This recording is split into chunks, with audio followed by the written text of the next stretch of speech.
سخی بننے کی کوشش کیجئے. سخی بننے کے لیے دولت کی ضرورت نہیں ہوتی. کسی کو ایک مسکراہٹ دے دینا, سلام میں پہل کر دینا, یہ بھی سخاوت ہے نا. کیوں کنجوسی کرتے ہیں سلام کرنے میں, دعا دینے میں کیوں کنجوسی کرتے ہیں؟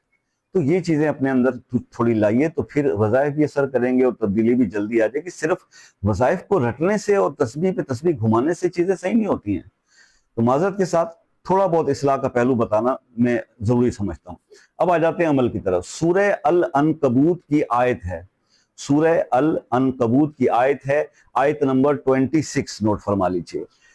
اللہ یبسط الرزق لمن یشاء من عبادہ ویقدر لہ ان اللہ بکل شیء علیم. یہ آیت ہے. اس آیت کو اگر کوئی شخص نماز فجر کے بعد 313 مرتبہ اول آخر درود ابراہیمی 11 مرتبہ پڑھنا شروع کر دے اور اس وظیفے کو 21 روز یا 40